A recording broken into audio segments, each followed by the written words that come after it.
Okay, I think we are good to start. Ladies and gentlemen, a very warm welcome to our webinar today, in which we want to discuss the concept of strategic interdependence and its pertinence to economic diplomacy, and how the EU can and perhaps should engage in the World Trade Organization in the future. Our event today is a little different from our events, in which we typically discuss specific EU laws and strategies. Today, we want to examine the broader scope of economic trends and escalating geopolitical challenges. And against this backdrop, we want to explore opportunities for the EU to shape global trade rules in the future, emphasizing the World Trade Organization and also acknowledge its, I would say, ongoing institutional crisis. Our event's primary goal is to scrutinize the concept of strategic interdependence and to what extent it could serve as a guiding framework for EU trade policy primarily. But we will also delve into aspirations for EU strategic autonomy, specifically the question of how to maintain political influence in shaping global trade rules when the EU is losing economic gravity, basically, which is a trend that won't go away in the future. Strategic interdependence may also assume greater relevance in the ongoing initiatives to rejuvenate discussions and negotiations within the World Trade Organization. And we want to talk about this too today with an inside expert who has a lot of experience working in the World Trade Organization. That said, I am very happy and also very proud that we have two distinguished expert guests with us today. We have José Ignacio Torreblanca, who is the Senior Policy Fellow at the European Council on Foreign Relations and the head of ECFR's Madrid office. And José is the co-author of a very interesting ECFR paper titled Strategic Interdependence, Europe's New Approach in a World of Middle Powers. I have put a link to this paper in the chat box. And we also have Alan Wolf, who, however, has not yet joined the room. So please do not be surprised that you don't see him. He has not yet joined the room. We've not yet received a message from Alan, but we very much hope, of course, that he will join us in a minute. Alan is the distinguished, I shall say, visiting fellow at the Peterson Institute for International Economics, and many of you know him. He's also the former Deputy Director General of the World Trade Organization, and equally important, the author of a recent book titled Revitalizing the World Trade Organization, a guidebook to the WTO. I've also put a link to the book in the chat box. So each of our experts will now have the opportunity to have a 10-minute intervention to share with us their thoughts about the overarching theme. We will then move on to the discussion and, of course, answer questions from our audience. So if you, your audience, have any questions or comments, please put them in the chat box so I can refer to them in a minute. Thank you very much in advance. And let us now start with José. José, what is the concept of strategic interdependence actually about? And what specific strategies does it suggest for the EU and its member states to protect their economic and wider political interests? Okay, thank you, Matthias, for the invitation. Thank you, ECIPE, for organizing this. I'm also looking forward to this discussion, especially with someone I admire a lot and has a great knowledge on the issues related with trade, as Alan. I would want to start by saying that pretty obviously strategic interdependence is an attempt to overcome what we understand that is a faulty concept, which is strategic autonomy. And we all have been discussing strategic autonomy for now quite a while, so more.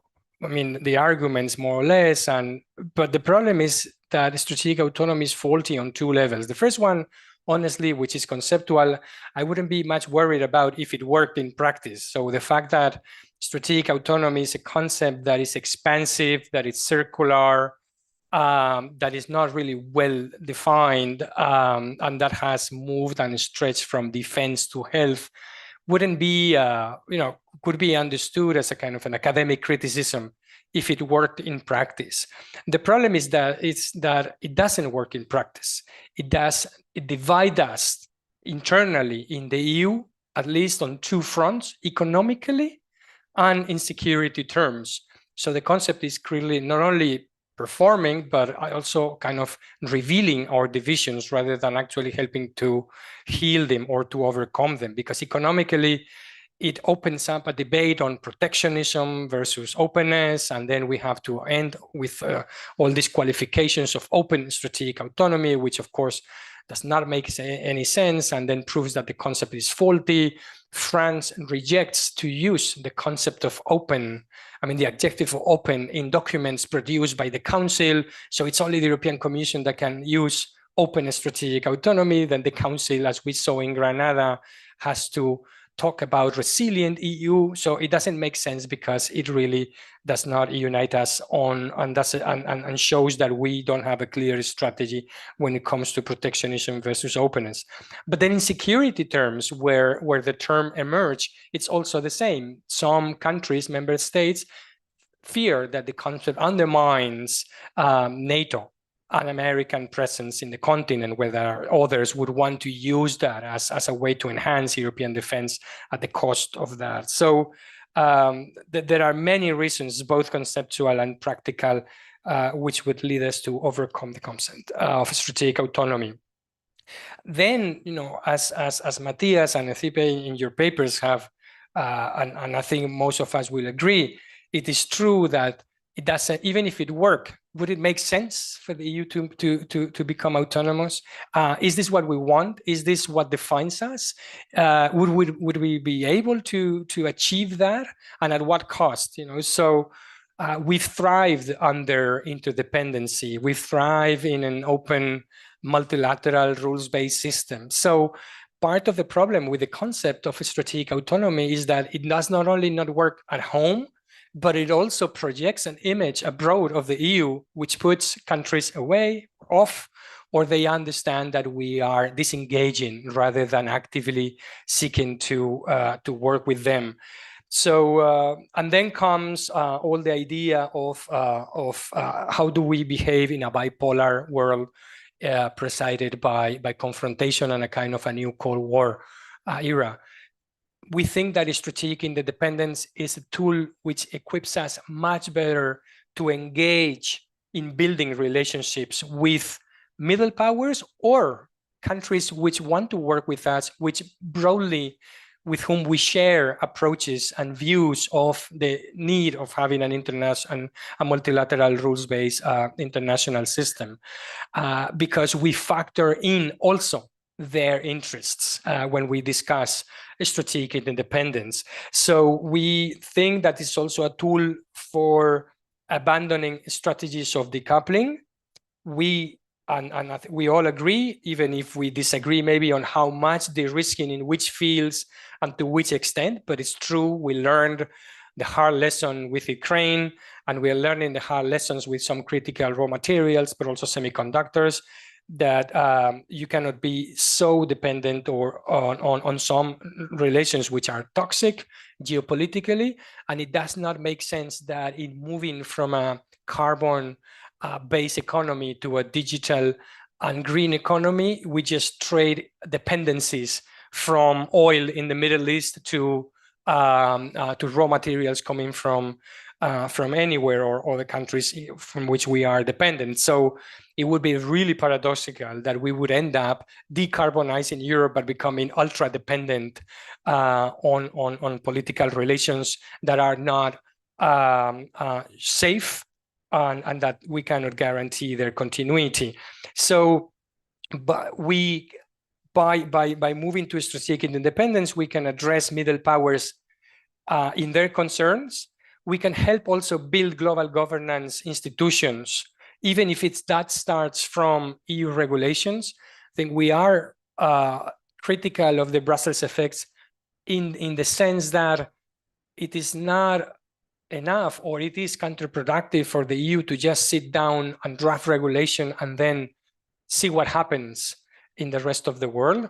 That's, I would say, not only counterproductive, but really stupid, because there are countries out there, as we know now with AI, but with many other EU regulations, that would want to have this conversation, that would want to adopt similar legislation, that are broadly aligned on those goals.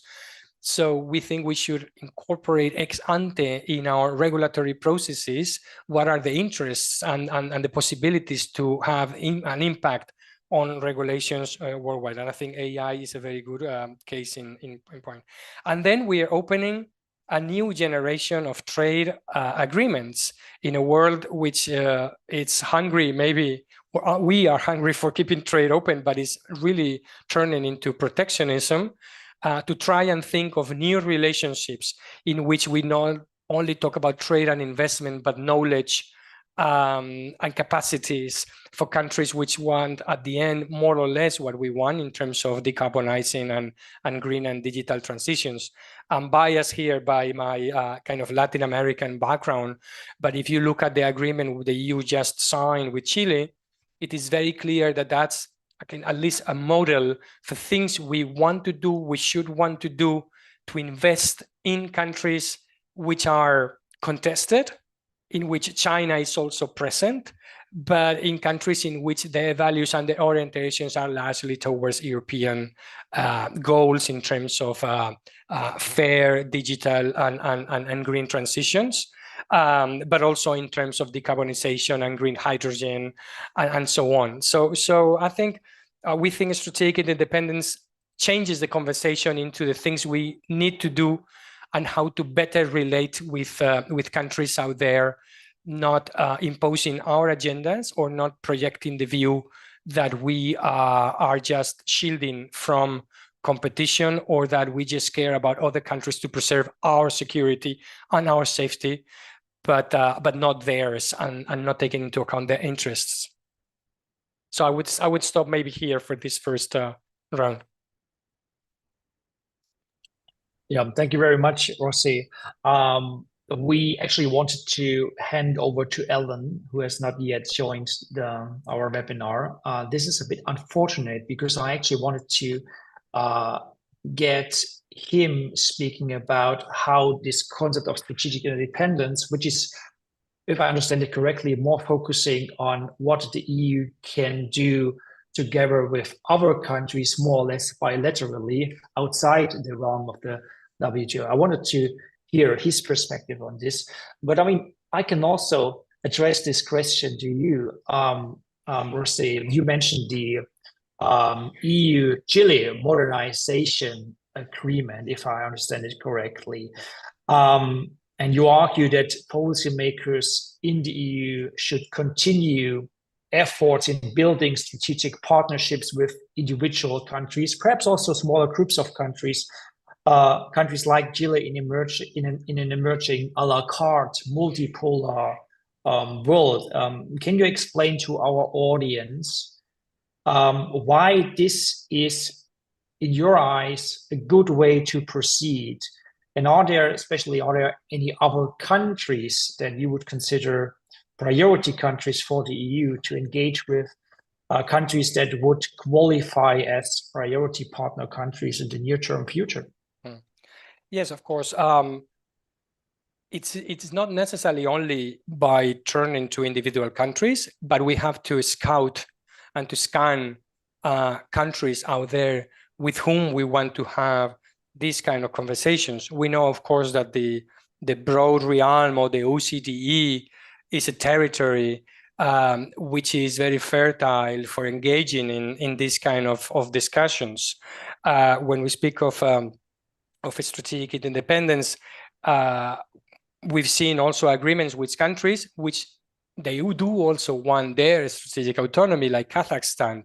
They don't want to be ultra dependent on Russia. And we have signed also the EU an MOU with Kazakhstan on raw critical materials and supply chains. We've done it as well with Namibia. And there is a pending agreement between the EU and Mercosur, which we think is also very important as a signal that we are not hijacked by domestic sectoral interests in Europe, but that we have a broad view of what we want to do abroad and how do we want to compete when necessary also with other actors like China. And you're right that if you do this through only a series of bilateral agreements, you run the risk of course, taking too long and not impacting on the global trade system. But it is also a way to try to strengthen that system, because you're going to end up meeting these countries, of course, at the WTO and at the rest of multilateral institutions. It's also important also to show, and some friends in Latin America, they use the concept, and I like this very much, of the global north. They say it's the global north that is the problem. We need to understand that we are not living by what we have preached in many regions of the world, that both the US, but with the IRA and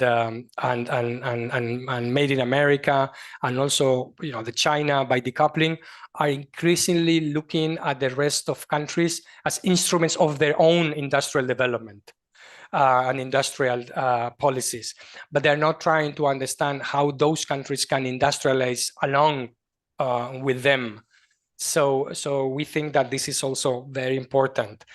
Within the realm of the WTO, I was reading through Alan's commentary and the speech he gave on the memory of Chiedu Osakwe and his recommendations. And I think, and I confess here that I am not a WTO expert, but we've seen in the EU to which extent differentiated integration and PESCO, permanent structured cooperation structures, can create groups of people who can then have impact at a later stage in others by pioneering. So the important thing about these kind of agreements is that you don't exclude. It's if some countries want to exclude themselves from this, then that's their decision, but you are not in principle excluding them. Something which is very interesting also about these strategies is that the EU is perceived, of course, as trying to restore multilateralism by unilateral means. And I'm speaking here of mechanisms like CBAM, right? You want to bring back countries into multilateral fora, into multilateral governance, but you are imposing costs on them. These kind of agreements, for example, like the ones we're signing with Chile, are positive in the sense that you kind of deactivate the bomb, which is CBAM for many of these countries, because you start opening a conversation on, can we attract European investments to the region in order to decarbonize our economies and produce industrial goods like green steel that can then be exported back to Europe? And then, in terms of the emission schemes, we can do that from our countries at a lower price in a much more efficient way, because countries that are intensive or are abundant in green energies, in solar, wind, and water, are not heavy on industries. But if you manage to pair this, it's also, I think, a great possibility. I think it's also important that we at the EU avoid, as I was saying, that China is also doing it, and the EU runs the risk of doing, of course, the US, is that we open another round of extractivist trade. That trade, it's only looked up in especially to support the green and digital transitions by just looking at mineral resources. And this is a discourse, or this is when we approach countries in the now, so-called or not so well called global South, we have to be very careful. When we show up in Latin America after not having had a proper summit and policies related to the region and not having been engaged with Mercosur agreement, we show up now and say, look, how long no see? I love your raw materials. This is not a winning strategy, for many of these countries. So if the name of the game is reindustrialization for everyone, we should try to do it in a way in which we understand that, as Alicia Bárcenas, the Mexican Foreign Affairs Minister, said in Brussels in the launch of the EU-LAC alliance or summit, that they do want also to reindustrialize, and they do also care a lot about their sovereignty. This is not something that is our preoccupation. They do want to be able to choose freely, foreign policy wise, and not to be coerced into trade and economic decisions, that they don't want to accept. So I think this is an offer that is much superior to what we have now in terms of protectionism, extractivism, and not living by our words when it comes to trade. Mm-hmm. You mentioned sovereignty, and previously also talked about the motivation and also the flaws of the EU Strategic Autonomy initiative, to put it that way. We've recently published a paper on the process effect, and if there's anything where we can see a process effect, it's in the political debate about sovereignty, autonomy, and also about defending national values and national security. So I wonder whether the EU that we see today is really interested in a way, re-establishing the overall narrative of why it is important to defend free trade, and especially the principle of non-discrimination. When you look at, for example, the major provisions in the EU-Mercosur agreement, which has not been ratified, of course, when you look at the EU-Chile modernization agreement, are there rules that you would consider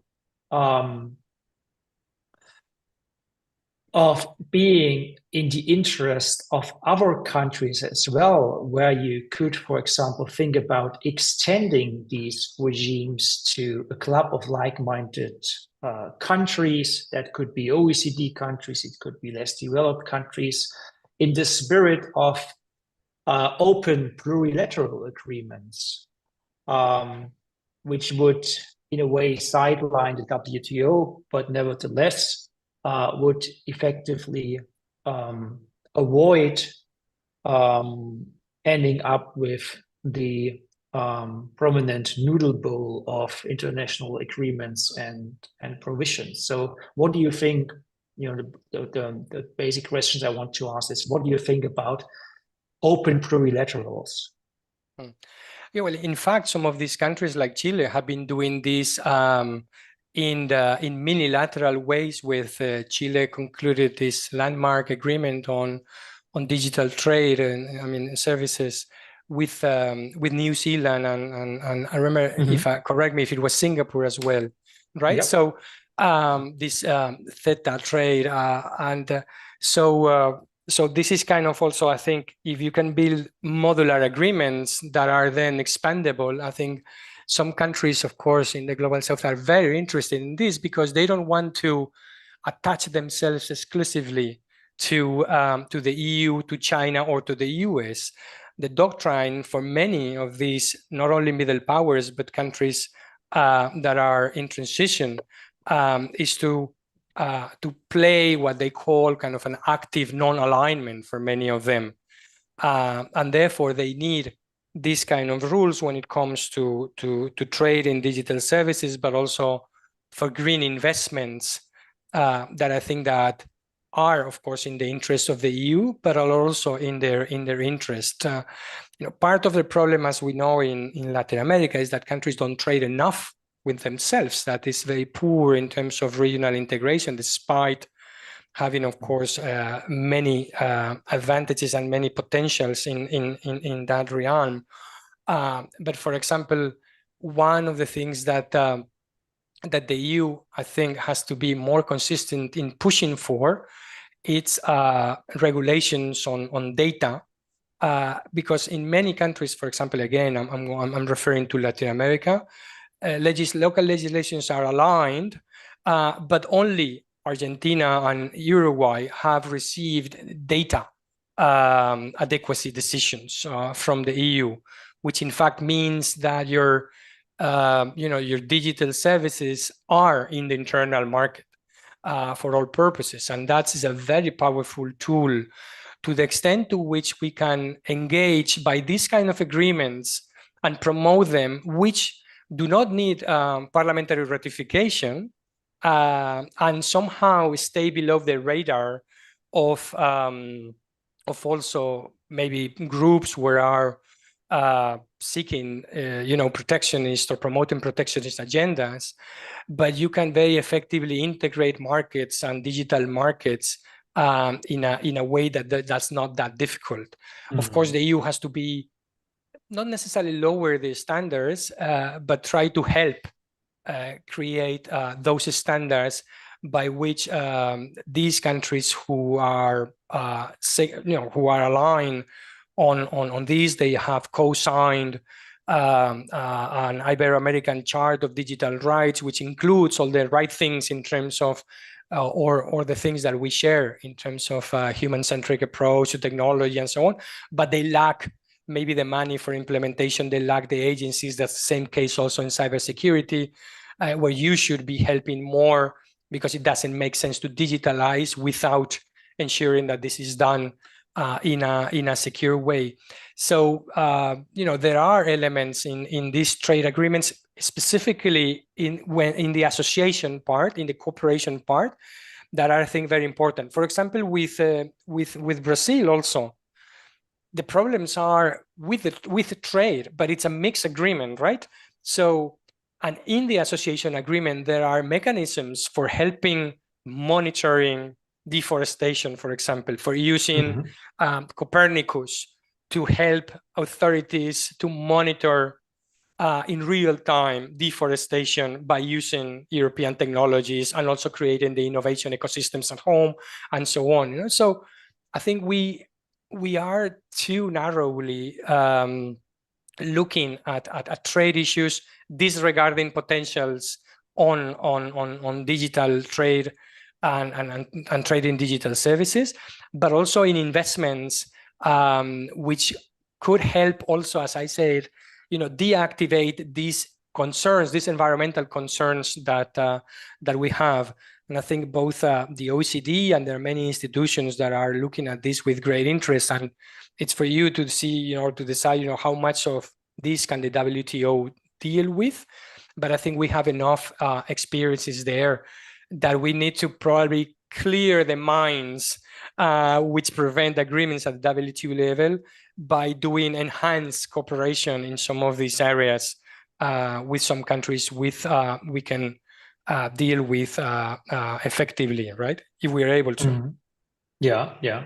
Now I can also see that there are provisions and areas where there should be, from my point of view, broad appetite by governments from at all levels of economic development to cooperate, like monitoring and managing forestation and deforestation.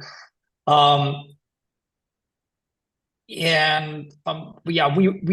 at ECIPE, we are in a way a pro-market think tank in favor of free and non-discriminatory trade. And we once wrote a paper about EU technology sovereignty, where we touched upon the issue of the EU's shrinking economic cloud in the world over time. The center of economic gravity, it's shifting towards Asia. That implies that the argument of opening markets, allowing for access to this huge EU market, which still is huge, will lose relative strength. Now, I wonder, and this is, I will basically ask two follow-up questions. I wonder whether this relative decline in, let's say, attractiveness of the EU market will still be enough in the future to convince others, that could be OECD countries, this would be middle power countries, to enter into serious negotiations and come to serious conclusions about specific horizontal or sector-specific regulations. So the first question is about, will the EU's market size and the incentive to grant access to the EU market still be sufficient to encourage others to enter into negotiations? Also comparing the market size of, let's say, China, another geopolitical powerhouse, and the United States. That would be one question. I have one more follow-up question to you, Jose, but I want also to encourage our audience to raise questions. So please put them in the chat box. I see Martin Čoček already raising his hand. I will get back to you in a minute, but let us revert to Jose for his reply. I'll try to be brief in order to open up for discussion.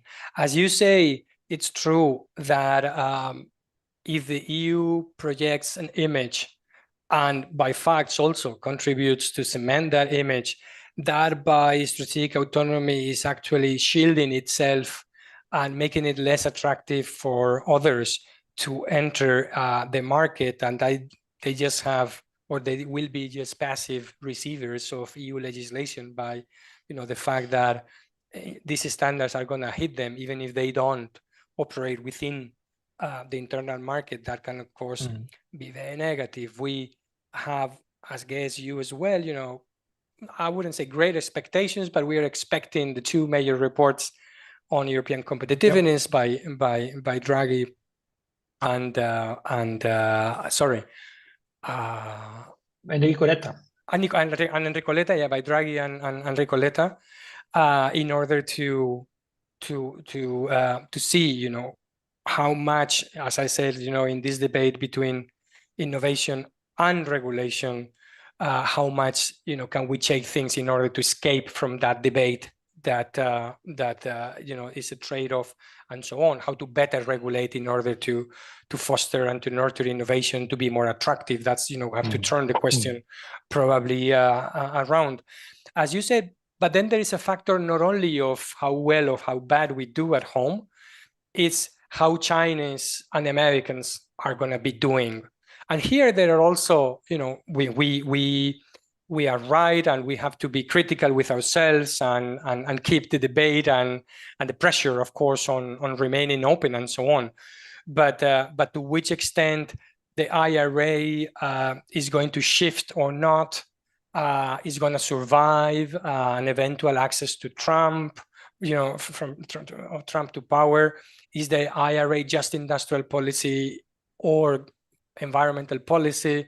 Can you strip the elements of climate change and decarbonization from that and keep it just into industrial policy, which is maybe what Trump would want to do? So, and then China, to which extent its decoupling strategy is successful. We see that there is already some shifting of their trade relations to Asia, right? But at the end, we are so important for China as well, and they are actually kind of dumping their excess capacity right on our markets, and we are still very important for American firms. So I'm confident that we are, despite our internal problems and debate, we're going to be still very important for the US and for China, especially if they are in situations in which they are not so confident that they can do this decoupling.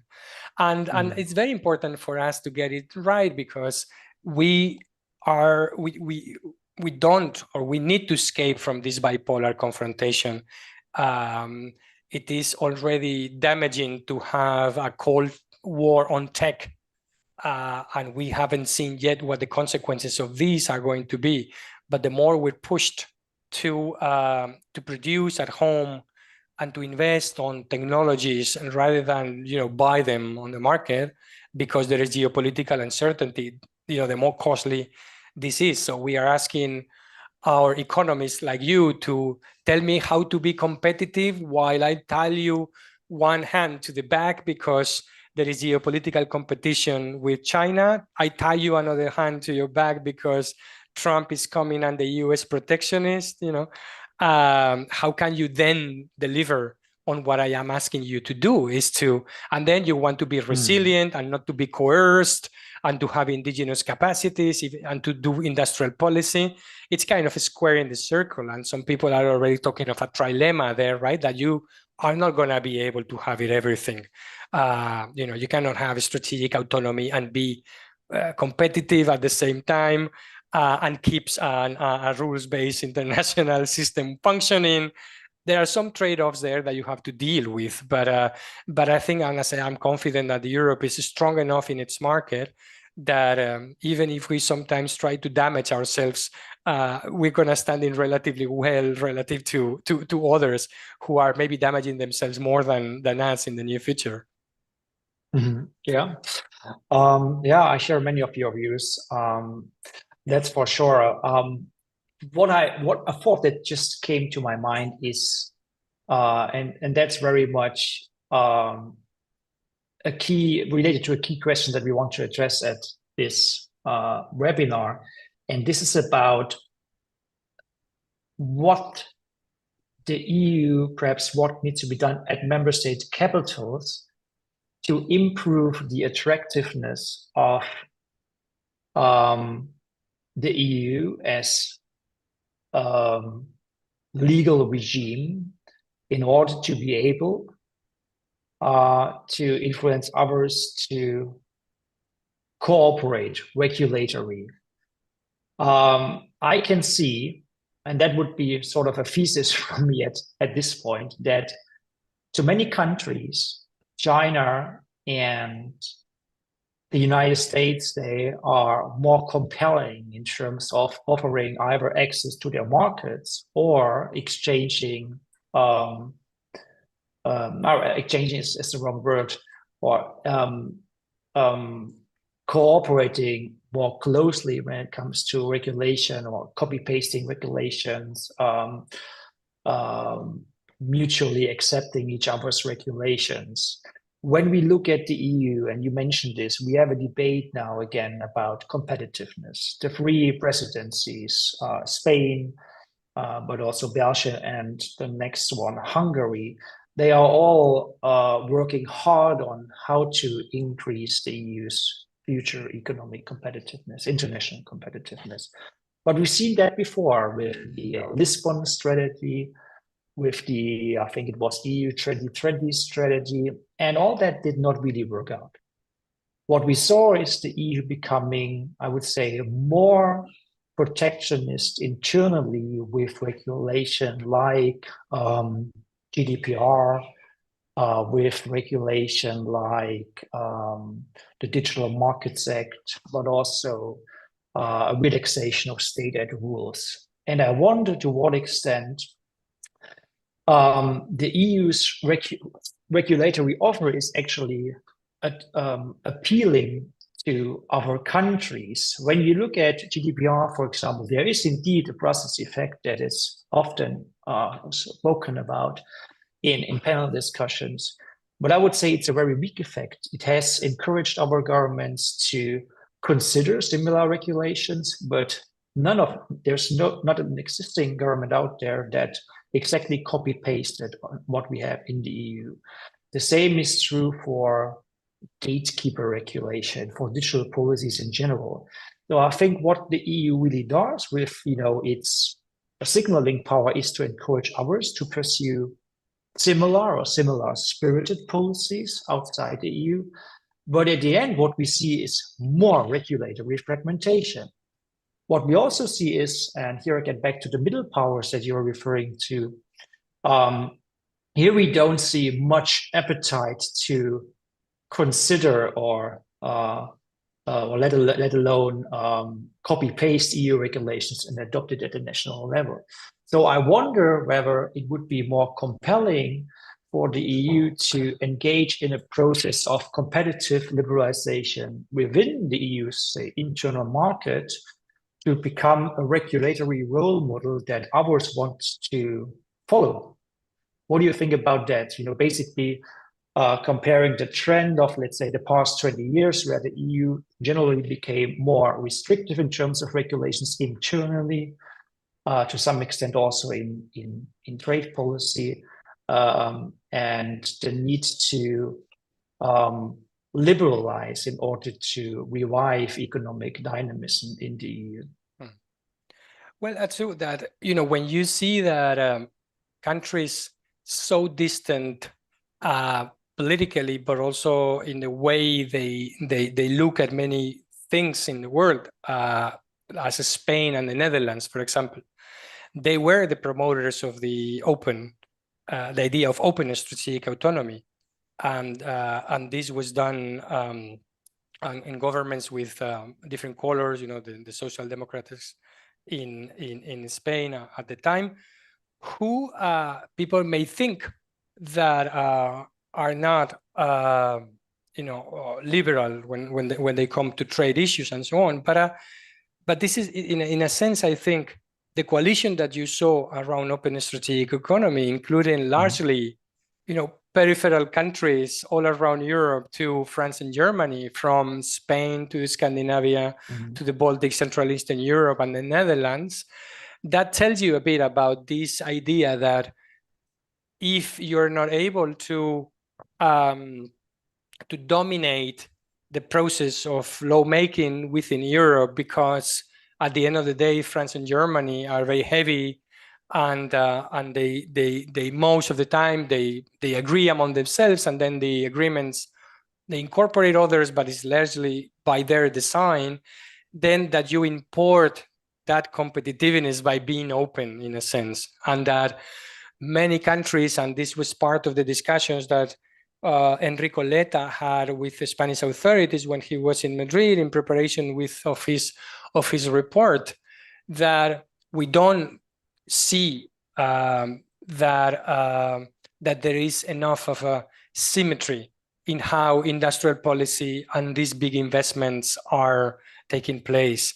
We are not at a point in which we know in Europe we consider ourselves the United States of Europe, and therefore I don't care whether the microchips factory is in Germany or in Spain, because this is Alabama or Georgia. Doesn't, at the end, okay, it makes a difference if it's Alabama or Georgia for those who are there, but it doesn't become an issue dividing Americans and so on. But we know that this is the case, that there is a risk that our strategy of economic security ends up making intra-EU differences larger, rather than reducing differences and promoting cohesion. It would promote divergence. And we've seen that through the suspension of state aids and the massive investments that since the pandemic, through the war in Ukraine, governments of France and Germany have been able to do as compared to other governments, right? So I think we need that kind of internal competition within the EU, but smaller and weaker countries try to import that, or try to keep the EU open as a way to make sure that European champions are not Franco-German champions only, and that there is kind of a fair distribution of industrial policies. So I think that's very important. And it's true that, but I would also say that I may agree, and I think we've talked, just when you think what is the next commission going to legislate about, because everything has been done right in these last 5 years, right? Are there any fields in which we have not started a regulatory process that have we missed anything? How are you going to draft the agenda for the next 5 years is going to be mostly about implementation, about correcting, about looking at overlapping regulations, about how to make them work for all and so on, rather than, I mean, it's quite difficult to see or to envisage that we could spend another 5 years regulating that much. And I think AI is going to be, and digital economy is going to be a very good case in point to see, okay, now we have our own legislation. We have understood that it's important for the EU to have its own legislation, but then to work with the G7 and with the UN and even with UNESCO in trying to not do the Brussels effect, but trying to work in the same or along the same lines, or at least have parallel legislations, even if they don't cross themselves in the future, but they are parallel. They are not just clashing one with each other. And as you said, if we are able to now look at regulation from the smart regulation point of view, we have the AI legislation. Now, let's see, how do you support from that or with that, or starting from that base, all the things that you need you're not having in order to be able to innovate on AI, right? From innovation ecosystems to capital markets and so on. So completing the internal market and making a good diagnosis of what is it that, despite having good or no regulation at all, wouldn't still be working in the EU because you don't have an internal market.